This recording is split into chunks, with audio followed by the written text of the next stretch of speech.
Oye, pues te agradezco muchísimo que estés aquí con nosotros. Y bueno, los que no te conocen también están, pues, así que expectantes de escuchar tu testimonio, que creo que es un testimonio muy bonito. Podremos pensar que es muy ajeno a todos, pero creo que todo el mundo terminamos sufriendo en esta vida. Y creo que es lo que está diciendo hace rato, o sea, terminar de ver, pues, ese lado que, pues, que es, en fin, digo, no quiero decir muchas cosas, pero te dejo los micrófonos. Bebuka, platícanos, sé que Bebuka es tu sobrenombre, tu nickname. Gloria, platícanos quién eres tú, qué haces, qué sucede y por qué te invité este lunes de tertulia. Pues yo soy, como has dicho, me llamo Gloria, pero siempre me han dicho Bebuca. Entonces, para mí, Bebuca es mi nombre familiar, ¿no? Todos mis amigos me llaman Bebuca y yo quiero que todo el mundo me llame Bebuca, ¿no? Bueno, pues yo nací en México hace unos cuantos años, 51 años. Ahí nací y bueno, viví hasta los 23 años. Entonces yo estudié ahí en un colegio de monjas benedictinas americanas. Estudié en la Panamericana, Universidad Panamericana, en el ESAI, Administración de Instituciones. Y justo cuando acabé la carrera conocí al que iba a ser mi marido, ¿no? Pero él trabajaba en Pamplona, en la Universidad de Navarra. Y yo, la verdad, mis papás, los dos ya fallecieron, eran españoles, pero yo sé dónde estaba Pamplona. Yo iba a Santander los veranos, que está muy cerquita, pero yo lo sabía, ¿no? Mi ignorancia. Y bueno, pues esa parte antes de conocer al que iba a ser mi marido, fue muy feliz. Yo siempre, gracias a Dios, tuve una infancia feliz. Nunca tuve la sensación de que me faltase nada. Tenía amigas, tenía una familia preciosa, unos padres maravillosos que nos educaron en la generosidad. Entonces somos 11 hermanos y nunca tuve la sensación de ser menos que nadie, ¿no? O de no tener, por ser tantos hermanos, no tener lo que otros tenían, ¿no? Esas cosas no pensaba. Yo era feliz con la familia que tenía. Nunca me faltó para ir al cine, para salir. O sea, para mí lo normal era ir y decirle a mi papá, papá, ¿me dejas ir a bailar? Sí, dame dinero, sí. Papá, ¿me dejas ir al cine? Sí, dame dinero. Pero es que mi pobre papá, yo soy la quinta de los 11, ¿no? Los de arriba y los de abajo también iban, papá, voy a ir, me das dinero, me das para gasolina, me das... Y nunca me dijeron que no, ¿no? Entonces, para mí eso era lo normal, la vida normal. Nunca tuve ninguna necesidad, nunca tuve ningún problema difícil de resolver. Y si lo tenía, pues tenía ayuda, ¿no? Y te digo, un círculo de amistades muy grande. Porque siempre he sido muy alegre, muy abierta, me gusta tener muchos amigos, me llevaba bien con todo el mundo, porque siempre me ha gustado llevarme bien con la gente, ¿no? No soy conflictiva. Y bueno, muy ilusa también, muy inocente, muy inmadura, puede decirse, porque pues nunca tuve un problema, ¿no? O sea, mis grandes problemas era ponerme de acuerdo a ver quién llevaba el coche, si mi hermana se llevaba uno, yo me llevaba otro. O sea, esas tonterías, ¿no? Que te peleabas por esas bobadas y ni siquiera eran peleas, ¿no? O sea, no tenía ninguna dificultad, para nada. Y bueno, pues ya cuando conocí a mi marido y me vine a Pamplona, pues yo llegué a Pamplona y dije, wow, es precioso Pamplona, ¿no? Y sí es precioso, la verdad, ahora vivo en un pueblo muy bonito. Pero, bueno, ese momento en que llegué, bueno, yo me vine porque él era 11 años mayor que yo y pues tomé la decisión de venir para tratarlo, porque yo no sabía, o sea, para casarte con una persona la tienes que conocer, ¿no? No. Entonces yo me vine, pero sin ningún problema, papá, me quiero ir a España. Sí, bueno, pues vete a España. Me vine, ¿no? Empecé a buscar trabajo y encontré trabajo. O sea, todo muy fácil. Dios me ha ido poniendo todo muy fácil para que yo siguiera el camino que tenía para mí, ¿no? Yo creo que Dios te va poniendo un camino en la vida y tendemos a no quererlo seguir, ¿no? O sea, nosotros, yo creo que a esa edad justo es cuando terminas la carrera que dices, bueno, yo voy a trabajar de esto, te formas tus planes. Y conforme van pasando los años y esos planes no se cumplen como tú te los imaginaste, te empiezas a amargar, ¿no? Y a fuerza quieres que se haga ese camino que tú soñaste y no haces caso al que Dios te está marcando. Entonces Dios te vuelve a empujar otra vez a su camino y tú, no, ese no es el que yo quiero. Y encima te enojas, ¿no? Y Dios ya, o sea, yo siempre tengo una relación con Dios bastante desde chiquita, gracias a Dios. Y de verdad lo digo, nací en una familia católica y me enseñaron a tratar a Dios desde muy pequeña, ¿no? Todo para mí tiene relación con Dios, obviamente, y no soy una persona que vaya hablando de Dios por todas partes, ni vaya, no es mi estilo, ¿no? O sea, ni en mi lenguaje es gracias a Dios, por Dios, no hablo así. Pero sí es verdad que cada vez me gusta más decirlo, ¿no? Porque es una verdad que yo siento, ¿no? gracias a Dios me educaron con una fe, con una esperanza en una vida eterna y con un padre que me quiere, ¿no? Que me creó y que me quiere por encima de todo. Y que dio su vida por mí. Entonces eso lo he tenido muy claro siempre, ¿no? Entonces yo me vengo a Pamplona y pues precioso, enamorada, bueno, lo máximo Pamplona, ¿no? Empieza a pasar el tiempo, empiezo a trabajar, enamoradísima, la Universidad de Navarra preciosa, o sea, era un sueño, ¿no? Y bueno, ya pasa un año, me caso y me empiezo a dar cuenta que Pamplona es helado. La comida es diferente, no hay tacos, no hay comida mexicana, todo te cuesta trabajo, ¿no? Los días son más cortos en invierno, pero mucho más cortos. El sol no es igual, la luz no es igual, ni los pájaros son iguales, ¿no? Ni tus ruidos de la calle. Entonces empiezas a extrañar eso, ¿no? Entonces ahí es cuando yo siempre, cuando cuento esto, digo, hago una reflexión. Híjole, hay que pensar en... El Papa habla mucho de los inmigrantes y nosotros decimos, ay, no me hables de inmigrantes, aquí no hay inmigrantes, o los inmigrantes son los que en México se cruzan el río Bravo, Estados Unidos, ¿no? En España los que se vienen en pateras. Ay, pobre gente, sí, pobrecitos. No. O sea, yo soy inmigrante. Yo llegué aquí con un pasaporte español, siendo española por suerte, y empecé a trabajar. O sea, a los 2 meses de llegar empecé a trabajar, no tuve ningún problema. Y aún así, sufrí muchísimo ser inmigrante, ¿no? O sea, hay que tener un poquito de caridad con la gente que viene de fuera, acogerla. Te sientes que todo tu entorno desapareció, ¿no? Y te ves solo, desprotegido, ¿no? Entonces hay que tener un poquito más de atención o de cuidado con la gente que viene de fuera. Entonces, bueno, ya me vine a Pamplona, me casé y tuve 3 hijos, ¿no? Y cuando ya mi tercer hijo nació Pablo, luego nació Ramón y luego nació Pilar, mi niña preciosa, una niña, yo moría por una niña, nació Pilar. Y bueno, yo estaba muy feliz, ya no tenía tiempo de pensar que se hacía frío o no, porque estábamos, trabajando con 3 niños, tenía bastante que hacer, ¿no? Mi marido daba clases en la universidad y al mismo tiempo estaba haciendo su doctorado cuando nos casamos, entonces lo veía muy poco. Y bueno, pues estaba muy ocupada cuando mi marido se enfermó de cáncer. Entonces tenía cáncer de vejiga, era muy joven, entonces el cáncer iba muy rápido, un cáncer muy agresivo. Entonces ahí fue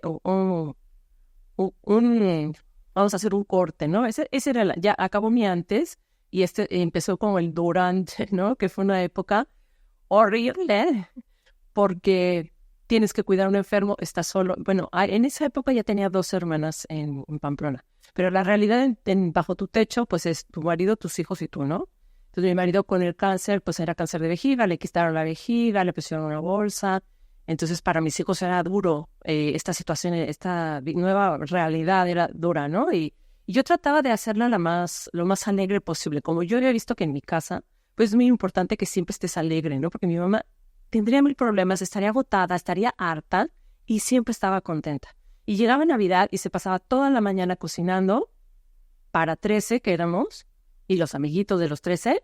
Y cuando acabamos de cenar se ponía a bailar, era la que abría pista en la sala de mi casa, ¿no? O sea, va a bailar ella, decía mamá, o sea, tenía unas pilas tremendas, ¿no? Y era esa alegría yo la traduzco hoy en día a gracia. Mi mamá siempre estaba en gracia y por eso siempre estaba feliz, ¿no? Y por eso todo era maravilloso y todo era bueno, porque todo estaba en otro plano, ¿no? En un plano divino. Entonces, bueno, yo eso hacía con mis hijos, ¿no? Que estuvieran contentos, que sabían que había una enfermedad en casa, que había una situación rara, pero intentaba que estuviéramos contentos, que celebrábamos, que sí Halloween, aquí en España no se celebra Halloween, es un tema, pero mi marido, te digo, el cáncer es una enfermedad que hace sufrir mucho a todos, a todo el entorno, ¿no? Porque tiene como picos y valles, entonces hay un momento en que o hay pico o hay valle, ¿no? Y entonces llegó el momento que mi marido empeoró muchísimo y le encontraron un tumor en el cerebelo. Entonces se lo quitaron y de ahí, en un mes más o menos, empezó a estar peor. Y entonces llegó un momento que me dijeron, mira, sí, se puso muy mal. Entonces me dijeron, si no, le pusieron muchas medicinas porque empezó a tener ataques epilépticos y te ponen estas medicinas que como que te relajan mucho. Me dijeron, si no se despierta es que el cáncer está en el sistema nervioso central, entonces ya no hay nada que hacer, ¿no? Yo recuerdo haber sentido terror, o sea, terror. Cuando me dijeron eso, como que yo no me lo había planteado así. Yo siempre había pensado que esto iba a salir bien, que tampoco me hacía ilusa, o sea, tontería, o sea, ilusa, no era ilusa, ¿no? Pero pues siempre Siempre mi marido se enojaba y me decía, tú siempre piensas lo positivo, siempre defiendes a los malos, defiendes a los que te hacen daño, ves el lado positivo de las cosas. Y yo soy así, y yo a mis hijos hasta hoy en día les digo, a ver, cuando me cuentan una tragedia griega, les digo, empieza a hacer una lista de lo bueno de esto. Mamá, no hay nada bueno, sí sé bueno. A ver, aprendiste esto, aprendiste el otro. Siempre hay cosas buenas. Cuando nos pasa algo malo, siempre hay cosas buenas, positivas o algo que aprendiste, ¿no? Entonces, bueno, me dicen que mi marido se va a morir y entonces yo pensé, bueno, en ese momento yo lo que quería hacer era meterme en un agujero y morirme yo, ¿no? Porque me venía una situación, un cambio de vida radical. Se moría mi marido, me quedaba sola en España, que yo me había ido por él. Sola en España con 3 hijos. Y ya no era de volverte a México, porque ya no... Mi trabajo estaba aquí, ellos eran de aquí, la vida estaba aquí. Entonces me dijeron en el hospital, me dijeron que él estaba en coma y que escuchaba todo lo que hablábamos, ¿no? Entonces que pues le acompañase en ese momento. Y como era un hombre muy joven, él tenía 50 años cuando ya pasó esto, y yo 39, me dijeron, pues, acompáñalo. Entonces yo pensé, este es el momento donde más me necesita, ¿no? Donde necesita a la bebuca alegre, feliz, cariñosa, que lo que siempre fui con él, ¿no?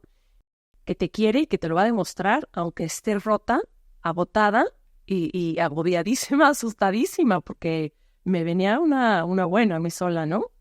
Entonces, en el cuarto del hospital, me dejaron llevar un iPad. Entonces, yo ponía la música que le gustaba y le dije a sus amigos, vengan al hospital, vamos a estar con él. Y entonces hacía tertulias.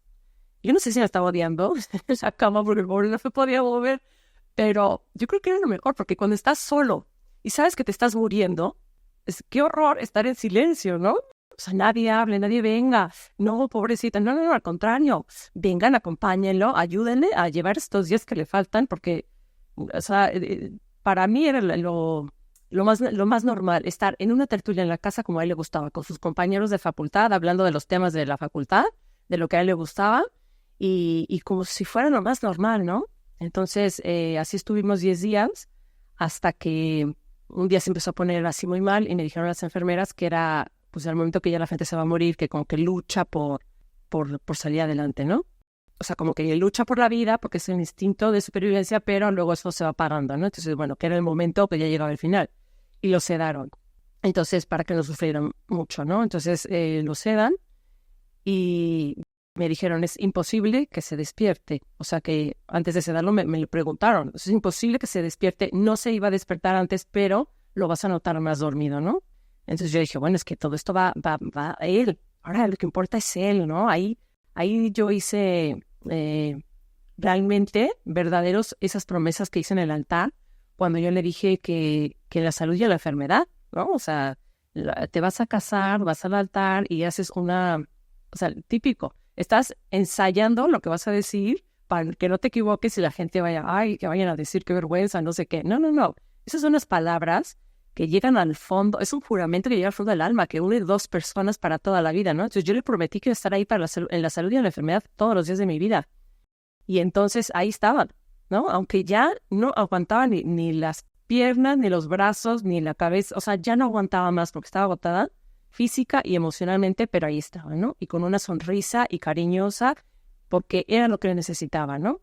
Entonces llegó una noche que se empezó a poner muy mal, y entonces llamé a la enfermera y me dijo, es imposible que se despierte. Yo sentí que se iba a levantar, y me desmayo si se levanta. Digo, no es por nada, pero si te dice que no se va a despertar, que está sedado, se levanta, me da un infarto, ¿no?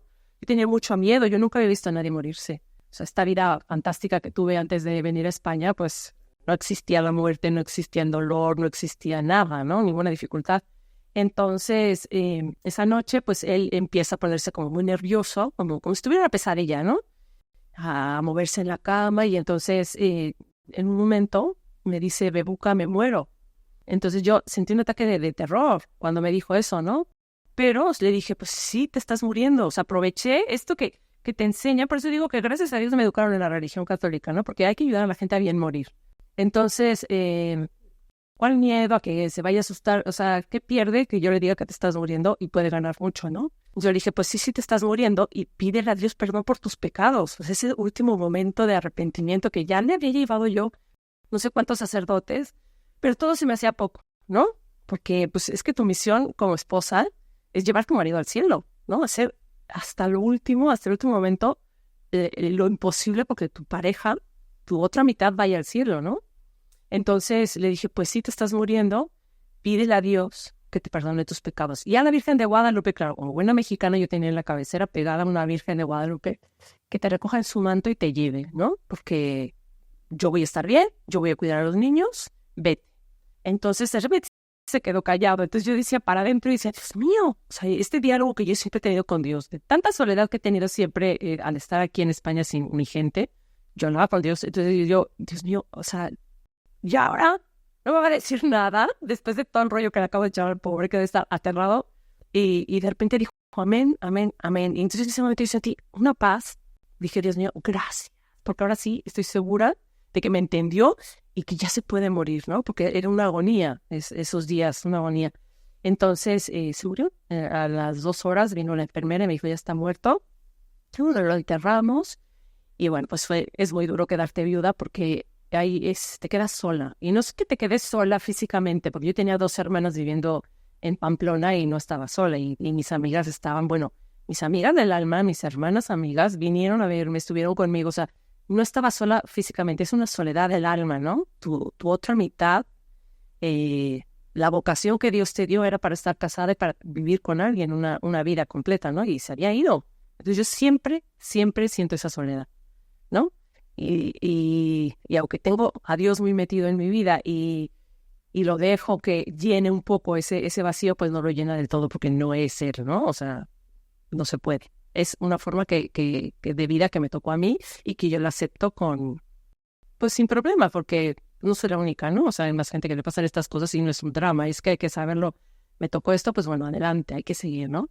Entonces, bueno, se muere mi marido y mi hermana Carmen, que había venido a vivir a Pamplona, estaba trabajando en la clínica universitaria, en las dietas. Carmen me dijo, yo me voy a ir a vivir contigo para ayudarte con los niños, ¿no? Porque pues 3 niños, al colegio, no sé qué, el trabajo, bueno, mi hermana también trabajaba, pero bueno, nos organizamos. Se viene a vivir Carmen con nosotros y Pablo, pobrecito, porque a Pablo todo mundo vino al funeral y le dijo que él era el hombre de la familia. No hagan eso, no digan esas burradas, por favor, eso no se dice. ¿Cómo que a un niño de 3 años dices que es el hombre de la familia cuando el pobre está en primero de secundaria, segundo de secundaria, ¿no? No entendía, pero eso le daba terror. O sea, yo veía que me miraba como diciendo, ¿qué están diciendo la gente? No, un niño de 3 años no puede ser hombre de la familia. Es mi hijo, ¿no? A Ramón pues tenía 11 años. Y Pilar, Ramón lo llevó bastante bien. Y bueno, un día Ramón me vio llorando y me dijo, mamá, ¿por qué lloras? Y dije, pues porque extraño a tu papá. Y me dijo, tú me dijiste que la gente que se muere cuando es buena, se va al cielo. Y yo estoy feliz porque mi papá está en el cielo, no sé por qué estás triste. Claro, una cachetada como de allá, ¿eh? Ya deja de llorar. Yo, Dios mío. O sea, esas lecciones que te dan los hijos, ¿no? Que dices, bueno, por lo menos entendió lo que le quise enseñar. Y bueno, Pilar lloraba y gritaba y tenía pesadillas y estaba fatal. Pilar no lo encajaba, ¿no? Sufría. Y a mí me da mucha pena que yo comparaba mi infancia con la de mis hijos y decía, no, o sea, no, yo no tuve esa infancia, yo fui muy feliz, yo quiero que mis hijos tengan una infancia feliz y no la tienen. Entonces le decía a Dios, les tienes que dar, cuando sean grandes les vas a dar una felicidad con sus familias, con sus trabajos, con lo que sea, porque esto no puede ser. O sea, desde que son chiquitos hay una enfermedad grave en la casa y que hospital para acá, hospital para allá, enfermedades que viene, vuelve mal, quimioterapias, ¿no? O sea, todo eso fue su infancia. Entonces, bueno, Pilar no estaba bien. Y bueno, va pasando el tiempo, pues Carmen era una delicia vivir con Carmen porque iba a trabajar y cuando regresaba nos preparaba unas cenas riquísimas porque ella había estudiado cocina en San Sebastián. Entonces, bueno, era reírnos, se dedicó 100% a cada uno, ¿no? Con Pablo se iba al monte, que vivo en un pueblo que tiene montaña. Con Ramón jugaba al ajedrez, le enseñó a jugar baloncesto porque no sabía muy bien y se nos ocurrió meterlo al baloncesto. Y con Pilar dejaba que la peinara, dejaba que la pintara. O sea, yo decía, qué paciencia. Y Carmen no tenía paciencia, pero yo notaba que ella se esforzaba. Y luego conmigo, pues bueno, las carcajadas cuando llegaba la noche, acostábamos a los niños y nos contábamos cosas y nos reíamos, ¿no? Entonces era una súper buena compañía. Entonces, bueno, pasó 1 año y medio. Bueno, espérate, es que en este inter, cuando se muere mi marido, a los 20 días se muere mi madre, ¿no? Entonces, mi mamá estaba enferma de cáncer de pulmón, le dio como 1 año antes de... Mi mamá se murió en 2 años, ¿no? No le duró mucho el cáncer, a mi marido sí le duró mucho más. Y mi mamá lo llevaba de otra manera, ¿no? Mi mamá pues ya no era tan joven, ya tenía sus 11 hijos, estaban situados, casados. Y entonces ella, cuando le diagnosticaron el cáncer, le dio un muy mal pronóstico. Entonces ella dijo, mira, nos llevó a las que vivíamos en España y nos dijo, yo tengo la obligación de cuidarme y me voy a tratar y voy a hacer todo lo que me diga el médico porque mi obligación es cuidar mi cuerpo y luchar contra la enfermedad, ¿no? Pero el día que les digan que yo estoy muy mal y que ya no hay nada que hacer, pídanle a Dios que me lleve, porque yo no hay cosa que más quiera que irme al cielo con el amor de mi vida y estar descansando feliz. O sea, no tengo problema en morirme, ¿no? Y entonces, bueno, eso te da un poco de shock cuando te lo dice tu mamá, que no quieres que se muera, ¿no? Pero yo lo entendía, ¿no? O sea, toda la vida hablaba de su gran amor que era Dios, ¿no? Entonces ya ella sentía que había cumplido y que llegado el momento, pues no le importaba ese trance, ¿no? Así yo creo que qué padre llegar a ese momento y estar preparado así, ¿no? Y decir, bueno, ya no me importa, ya viví y viví bien, ¿no? Entonces ahora viene algo muchísimo mejor, ¿no? Entonces, bueno, cuando mi mamá se muere mi marido, 10 días después lo entierro, me voy a ver a mi mamá y se muere a los 10 días, ¿no? Entonces, claro, ahí es el inter, la época entre el antes y el después. O sea, fue una época muy, muy dura, ¿no? Estábamos muy tristes. Yo quería que mi mamá me consolara, no me pudo consolar. Ya sé que soy una consentida, pero yo quería que me dijera, hija, no pasa nada. Tú puedes con los niños y con todo, ¿no? Y no me lo dijo, ¿no? Se lo ofrezco a Dios, fíjate, porque no me lo voy a guardar como algo malo, sino como, bueno, Dios, te ofrezco esa tristeza de que mi mamá no me consolara, ¿no? Y bueno, pues pasa 1 año y medio y un 25 de enero aquí hace muchísimo frío, salimos a trabajar, mi hermana iba a ir a ver a mi papá, era su aniversario de bodas, claro, mi mamá no estaba, y me dijo, pues me voy a Santander a ver a papá este fin de semana, ¿no? Entonces yo me llevo a Pilar y tú te llevas a los niños, ¿ok? Cuando salgo de perseguir niños, adolescentes que se arreglen y que salgan para llegar al autobús, me encuentro a Carmen y a Pilar quitando el hielo del coche. Entonces me dice Carmen, ay, está súper los parabrisas llenos de hielo, vete, porque no, yo entraba antes a trabajar, vete, que yo me llevo a los niños, quita tu hielo y vete, yo me llevo a los niños ahora. Entonces se da Carmen, yo quito el hielo y me voy. Y cuando voy por la carretera, me encuentro un accidente de coche, entonces paro y me doy cuenta que es mi otro coche, porque Carmen usaba mi otro coche, mi marido. Entonces ya pensé, no, ya se estrelló esta mensa. Bueno, esta mensa en México es tonta.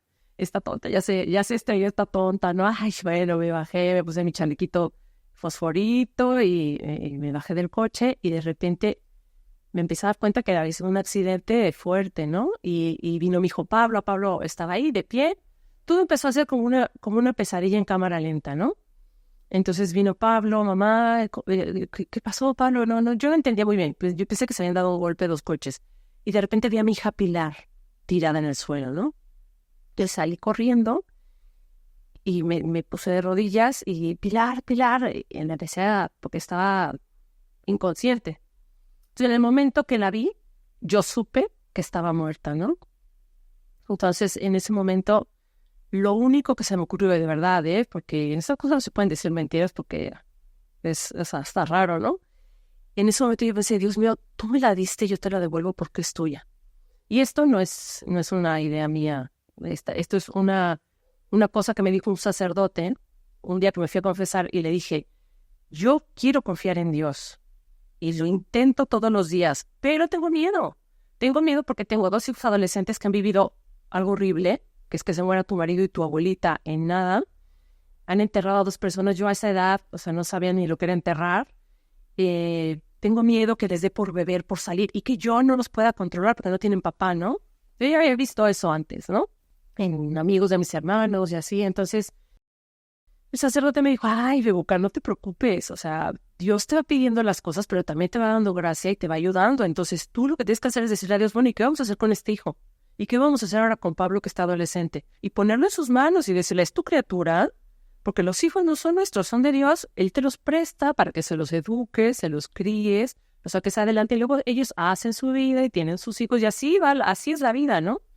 Entonces eso se me quedó muy grabado y estoy segurísima que eso fue la respuesta de Dios ante esa preocupación que yo tenía, ¿no? Porque en ese momento que yo vi que Pilar estaba muerta, una niña de 10 años, pensé, ¿cómo me la diste? Yo te la devuelvo. Entonces, eso no me quitó el dolor no me quitó nada de sufrimiento, pero me dio mucha paz, ¿no? Me dio mucha paz. Como entregar a mi hija y decir, bueno, no puedo hacer nada más, ¿no? O sea, aquí devuelvo a Pilar y se me rompió el corazón. Pero seguí adelante porque, claro, fui descubriendo que el accidente ahí estaba y había más cosas, ¿no? Entonces, de repente escuché a Ramón que me llamaba y Ramón estaba en el suelo también. Y entonces me dijo, que él me decía, vete con Pilar, vete con Pilar.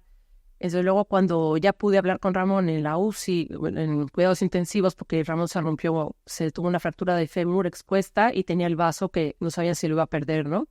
Entonces Ramón, cuando ya pude contarle que Pilar se había muerto, me dijo, yo ya lo sabía, mamá, por eso te decía que te fueras con ella, porque tú tenías que estar con ella, ¿no?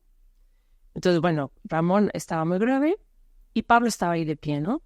Entonces, recuerdo que en un momento yo veía el parabrisas del coche y decía, ¿por dónde se salió Pilar? Realmente, ¿qué fue lo que pasó, no? Luego, después de como 3 días, me di cuenta que había sido los había atropellado, ¿no? Entonces, fue una desgracia, pero bueno, los atropelló un coche. Entonces, de repente vi a mi hermana tirada, a Carmen. Entonces dije, era de un infarto. Yo estaba en mi propia película porque era un estado como de shock, de estrés, que si no te haces tu película te mueres ahí tú también, ¿no? Entonces yo dije, Carmen se desmayó del susto. Entonces ya por fin alguien llamó una ambulancia porque nadie hacía nada. Estábamos todos, es que no podíamos ni articular. Yo era la única que gritaba y lloraba. Y entonces llegó una ambulancia y dijo la ambulancia, todos para atrás, y miró a su compañero, nunca se me va a olvidar, y le dijo, hay 2 muertos, ¿no? Y entonces ahí yo supe que Carmen también estaba muerta, ¿no? Entonces, bueno, ya nos llevaron a urgencias y de ahí, bueno, pues acompañar a Ramón, cuidar a Pablo, que estaba ahí como si nada, pero con todo. Pablo lo vivió, ¿no? Pablo estuvo ahí, lo presenció todo y no le pasó nada, ¿no? Entonces, cuando yo decía, Pablo no le pasó nada, pero por dentro le pasó todo, ¿no? O sea, vivió una experiencia horrible, horrible. Con 14 años, no quiero. Yo decía, y se lo sigo diciendo a Dios, ¿ahora qué les vas a mandar? O sea, ahora todo tiene que ser bueno, ¿no? Entonces viene el después. Bueno, el después empezó muy mal, pero luego acabó muy bien, ¿eh? El después fue horrible. O sea, yo era un muerto en vida. Y eso que tenía mucha paz, mucha tranquilidad. Nunca perdí como los estribos, no me volví loca, no me rebelé. Mucha gente me pregunta, ¿y te enojaste con Dios? No, yo no me enojé. Pero entiendo que la gente se puede enojar con Dios y decir, oye, ¿cómo me mandas esto? O ¿qué pasó? ¿No? O sea, yo soy bueno, yo siempre he estado cerca de ti y me mandas esto. No, yo no, es que ni me lo cuestioné. O sea, yo creo que también ves tantas gentes. Yo vengo de un país donde hay mucha gente que sufre mucho, ¿no? Entonces pues, no soy la única que ha sufrido, ¿no? Yo siempre les he enseñado eso a mis hijos. Hay mucha gente que ha sufrido y hay que salir adelante de esto. Y esto no te puedes quedar en esto. La vida sigue. Y la vida es hermosísima y Dios nos creó para ser felices, ¿no? Entonces no puedes quedarte en esto ya para siempre. Pero entiendo que hay gente que no tenga esas herramientas. Yo me acuerdo que cuando estaba en el hospital y mi marido se estaba muriendo, yo pensaba, si no te tuviera, le decía a Dios, si no te tuviera conmigo, ¿qué harían? Realmente esta situación es horrorosa. Nadie la quiere. Una persona que no te tiene, es normal que se rebele, que se vaya a buscar la felicidad en otras cosas, ¿no? O sea, entiendo a la gente, porque el dolor es que te desarma, ¿no?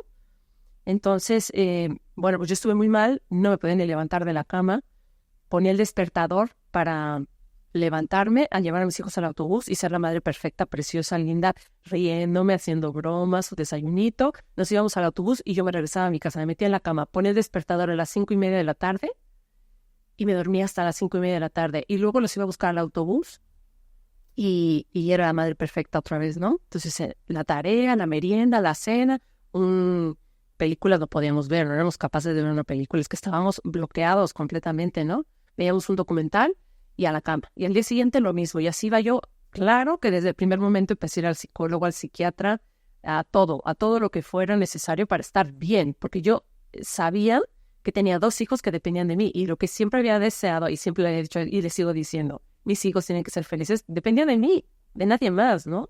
Entonces necesitaba una mamá alegre, sana y feliz. Entonces yo siempre me cuidé, fui al médico, pero eso, el duelo ni siquiera se medica, ¿no? O sea, el duelo, te pueden dar alguna pastilla para que estés un poco más de mejor ánimo, pero es un proceso, tú tienes que procesar tu duelo. Entonces, pues a unos les cuesta más, a otros les cuesta menos, pero lo que hay que hacer es echarle muchas ganas y procesarlo, porque si no es que se te queda ahí estancado, ¿no? Entonces, pues me costó muchísimo tiempo. Yo un vegetal, yo dormía. Te dije que tenía 2 hermanas aquí, entonces los días que no me regresaba a mi casa, me iba a casa de mi otra hermana y me metía en su cama, tal cual, descaradamente. Llegaba, hola, ya llegué y me metía en su cama. Me despertaba, Bebuca a comer, me levantaba, comía, me volvía a acostar. Y a las 5 me despertaba, Bebuca a los niños, me iba a buscar a mis hijos al colegio, porque vivían muy cerca de mi hermana, y así, hasta que llegó un momento en que yo, echándole muchas ganas, ¿no? Empecé a, en vez de regresarme a mi casa, porque sabía que me iba a meter en la cama, ir a la cafetería que está ahí al lado, donde iba antes con Pilar, para llevarla al colegio más tarde. Entonces desayunaba y leía todos los periódicos. Y me metí en Facebook y encontré a todo el mundo en Facebook porque no tenía otra cosa que hacer. Y no era capaz de hacer otra cosa. No era capaz de leer un libro, una revista, ver una película. O sea, era un ente, ¿no? Mis amigas de aquí se preocupaban muchísimo por mí, íbamos a tomar cafés, íbamos a comer, pero es que era como todo el presente, ese momento de cafecito, ay, sí, gracias. Y luego otra vez me caía, ¿no?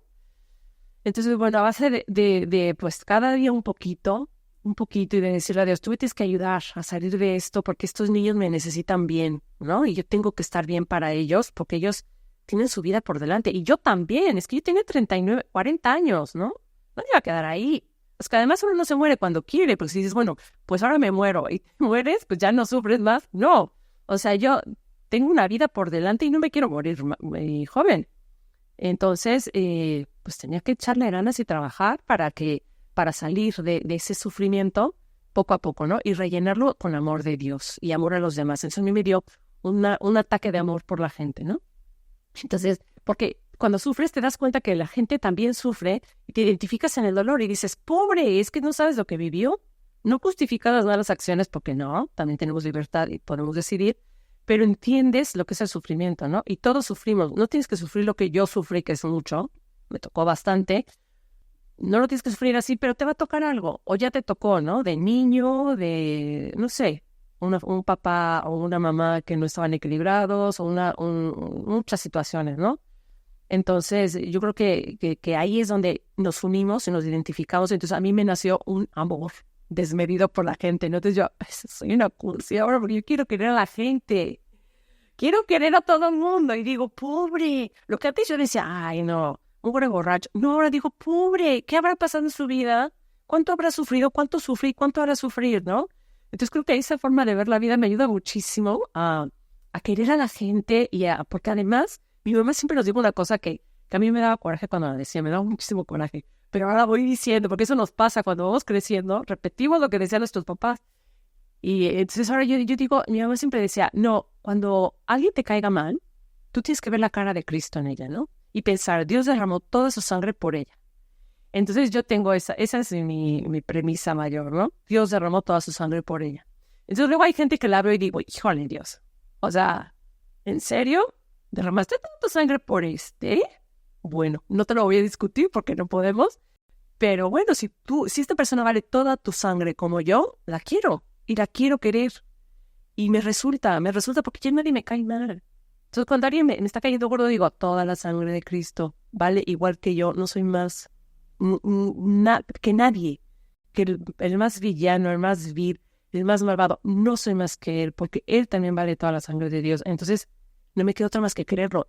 Como no puedes querer a todo el mundo y irlo abrazando por la vida, ¿verdad? Porque no vas a estar loca. Pues yo rezo por la gente, ¿no? Rezo para que encuentre a Dios. Rezo para que encuentre la paz interior. Porque no hay nada peor que no tener paz interior, ¿no? Y yo creo que para eso te tienes que formar y echarle ganas. Tampoco es que te sientes en una silla y digas, bueno, Dios, mándame la fe, mándame el amor a ti, mándame la gracia. No, te lo tienes que trabajar. Pero vale la pena totalmente, ¿no? Y yo creo que esa lucha constante mía por ser mejor persona, por estar cerca de Dios, por querer a los demás, pues te hace que ames esta vida, ¿no? Entonces yo sí me quiero ir al cielo, pero espérate, dentro de mucho tiempo, porque ahora ya le dije a Dios, vamos a ver a mis hijos crecer, quiero ver a mi hijo que sea un gran doctor, quiero ver a Ramón haciendo lo que sea que decida hacer cuando termine la carrera, y quiero ver a mis sobrinos crecer. O sea, ahora somos 10 hermanos, ¿no? Pues tengo muchos sobrinos, quiero a mis hermanos, quiero verlos abuelos a todos, o sea, tengo muchos planes, ¿no?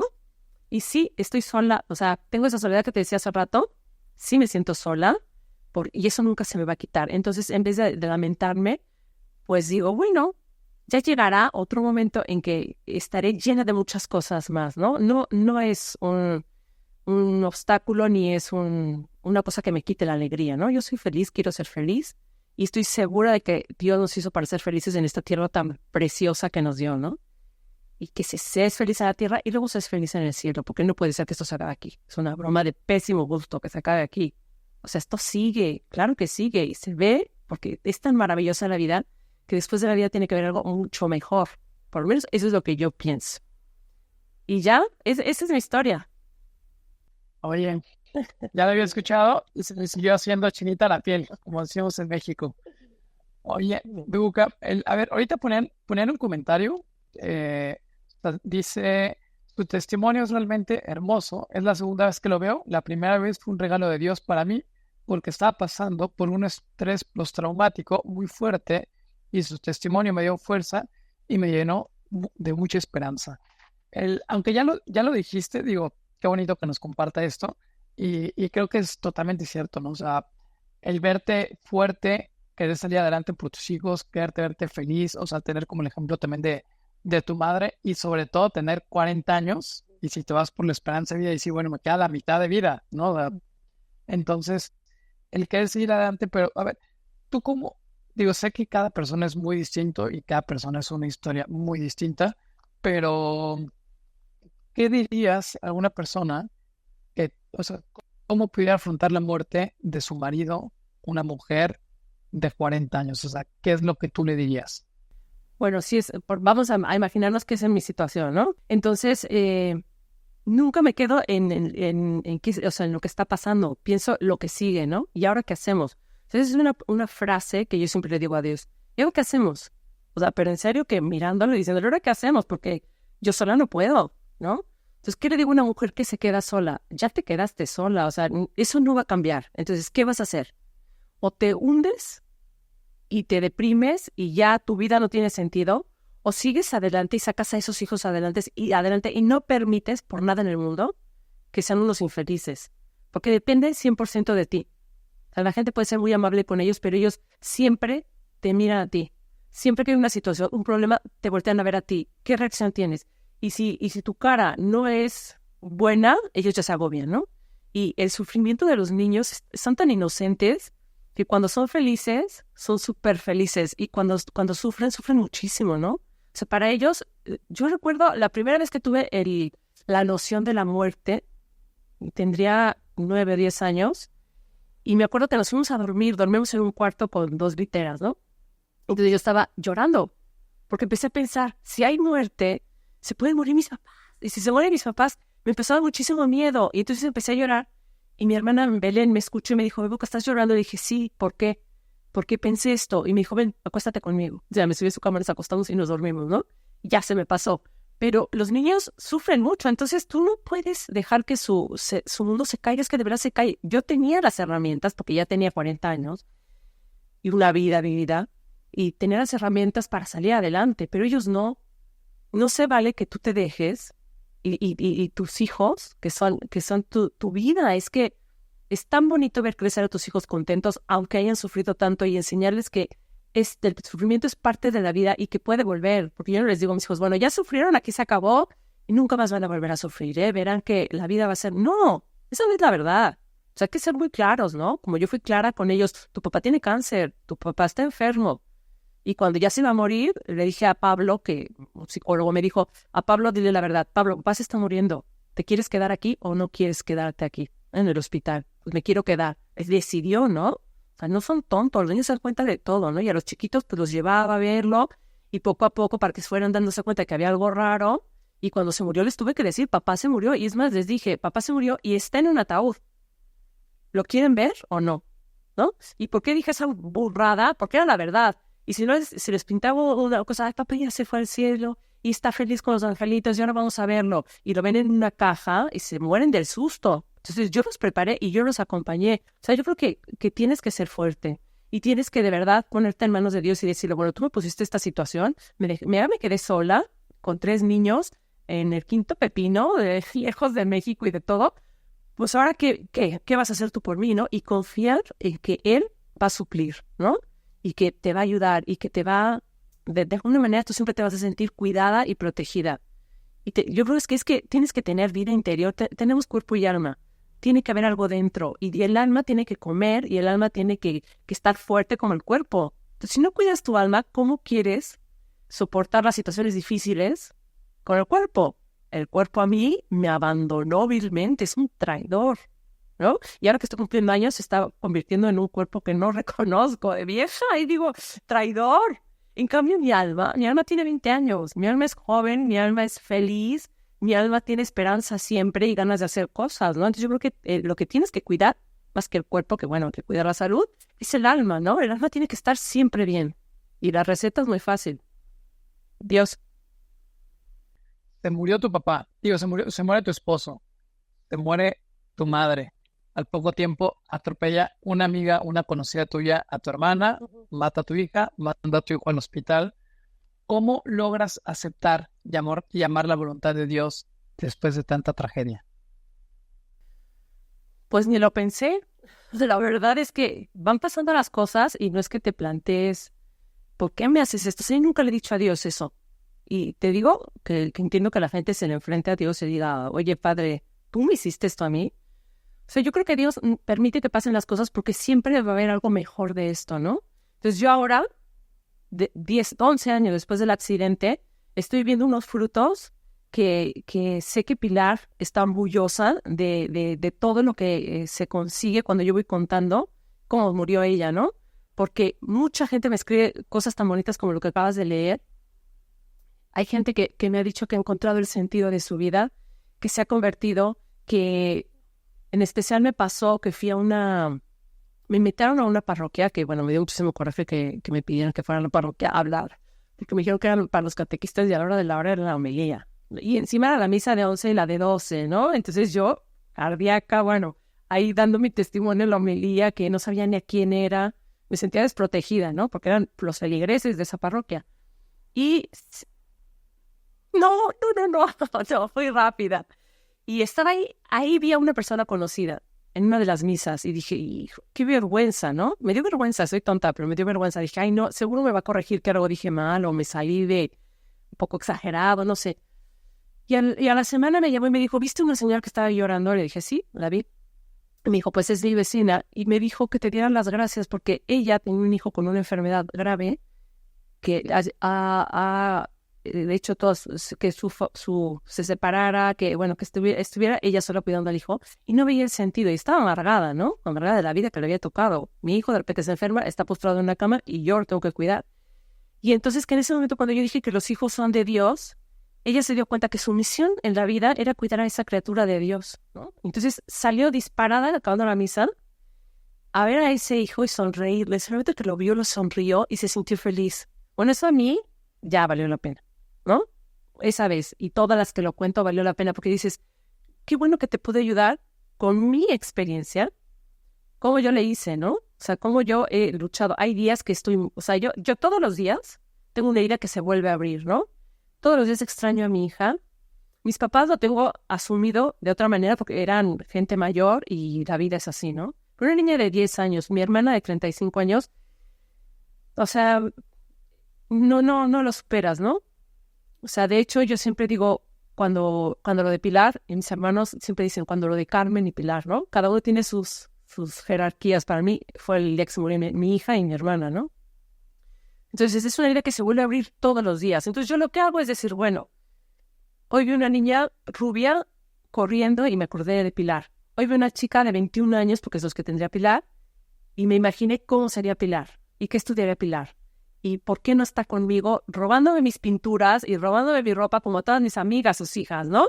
Y veo a mis sobrinas y digo, ¿por qué no está conmigo a mi hija, no? O sea, me duele muchísimo. Pero tengo dos opciones. Lo que te digo, amargarme, llorar, sufrir y no salir y amargarle la vida a mis hijos, o decir, bueno, pero Pilar está en el mejor lugar donde puede estar. Y gol, ya tengo uno en el cielo, me faltan dos, ¿no? Es una paz decir, tengo una hija en el cielo, ¿no? Porque siempre las mamás nos preocupamos, ¿y qué será de este hijo? Ay, no se me vaya a torcer, ay, no vaya a conocer una mala mujer, ay, no sé qué, ay, siempre está rezando, y siempre estoy rezando. Dios mío, que una mujer que los quiera mucho, que sean felices, que hagan una buena familia, que sean buenos, que bueno, todo lo que pide una madre por sus hijos, bueno, pues yo tengo una hija en el cielo, ¿no? Entonces yo así lo afronto. A ver, otra pregunta que me hacían. Sí. ¿Cómo le hiciste para llevar a o sea, para acercar a tus hijos a Dios y que tu hijo al final de cuentas puede decir, la gente buena se va al cielo? Que yo creo que es el reto que muchos papás tienen, que los tratan de educar en la fe y que en lugar de acercarlos los alejan de Dios. Pues mira, yo creo que lo que yo aprendí en mi casa, que no lo aprendí, o sea, lo vi. Luego dices, así aprendí yo, pero te das cuenta que es que lo viviste, ¿no? Mi mamá era una mujer totalmente coherente. O sea, mi mamá creía en Dios y de verdad creía en Dios y confiaba en Dios y nunca la vi preocupada. Sí me podía decir, ay, tu hermana, no sé qué, va a suspender todas las asignaturas, le va a faltar, o sea, esas preocupaciones sí. Pero mi mamá dormía tranquila todas las noches y no tenía ninguna preocupación. Entonces yo creo que tus hijos, tú no le puedes enseñar a tus hijos a ser ordenado y tú ser desordenada, ¿no? Ese es mi caso. Entonces, en ese caso que yo soy tan desordenada, les digo, no puedes ser desordenado como yo estoy mal. Hay que aprender a reconocer nuestros defectos. Yo tengo que ser mejor, pero no porque yo sea desordenado, vamos a ser todos desordenados. O sea, hay que intentar ser ordenados, ¿no? Entonces, yo así, Dios no nos va a abandonar, Dios nos va a proteger. Y entonces ellos me ven coherente con todo lo que digo, con todo lo que hago. Si yo les digo que hay que ir a misa los domingos, soy la primera que va a misa los domingos. Si yo les digo que hay que rezar, ellos me tienen que ver rezar. Porque si en tu vida te he visto con un rosario en la mano y ahora quieres que yo rece el rosario. No, o sea, te tienen que ver. Yo veía a mi mamá rezar. O sea, mi mamá, yo no sé de dónde sacaba tiempo, ¿no? Pero yo la veía rezando con libros, haciendo oración con libros. La veía con su rosario. Se iba a misa todos los días, ¿no? A mí me encantaba ir a misa con ella. Entonces, tienes que ser ejemplo. Entonces, ay, pero si yo soy pues, medio así, ¿cómo lo vas a ser ejemplo? Pues empieza por ti, ¿no? Y tienes que ser un buen ejemplo y coherente, siempre coherente, y no reaccionar como no reaccionaría un hijo de Dios, ¿no? Confiar en Dios. Entonces, es un trabajo que dura toda la vida, porque además somos débiles y nuestra naturaleza está herida. Entonces, podemos volver a caer en lo que hemos luchado toda la vida, pero bueno, para eso está Dios, para eso está el perdón, y para eso está volver a empezar. Es que, ¿qué más queremos? Un padre que encima es así, ¿no? Bueno, te perdono. Siempre nos está perdonando y siempre nos está esperando. Es lo máximo. Entonces yo creo que así, con ejemplo, la coherencia. Sí, lo ves totalmente. Y lo que decías que al fin de cuentas pues, es confiar en Dios, ¿no? Digo, Dios nos quiere felices, Dios nos ama y tenemos que confiar en Él. Lo que decía el Padre Nuestro, pues hágase tu voluntad aquí en la tierra y como tú decías, aunque tenga miedo, ¿no? Tengo miedo, pero quiero confiar en tu voluntad. Entonces, bueno, hay un comentario muy bonito que dice, eres una gran inspiración, te lo dice Tere Curiel, eres una gran inspiración y ejemplo en mi vida. Y pienso en ti y tu experiencia cada vez que las cosas se ponen difíciles. Te quiero y te admiro. Un abrazo, ¿no? Sí, voy a dejar colgado el directo. Y hay una persona que hace una pregunta, Alejandra, que es muy general, pero dice, ¿qué consejo le darías a una persona que está pasando por una situación difícil? Bueno, pues primero que busque la paz. Y la paz interior. Entonces, no, es que, a ver, hay que ver qué persona, ¿no? Pero bueno, en sintonía con lo que estamos hablando, yo creo que lo que tienes que hacer es buscar en el fondo de tu corazón, como entrar a lo más profundo de ti y buscar ahí a Dios.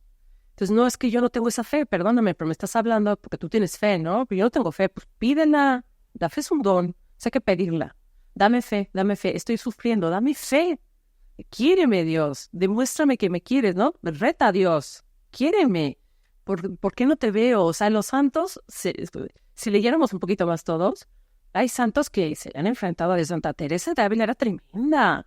Le decía unas cosas a Dios bárbaras y las escribió, ¿no? O sea, hasta que ya sé por qué no tienes amigos, le decía, o sea, ayúdame, es que no te veo, no te siento, ¿no? Entrar a lo más profundo de ti, que es tu alma, tu corazón, buscar a Dios y ponerte en sus manos. O sea, yo creo que el sufrimiento, y no darle tiempo a la imaginación y al sufrimiento, porque si yo tengo, mi imaginación está totalmente atada, ¿no?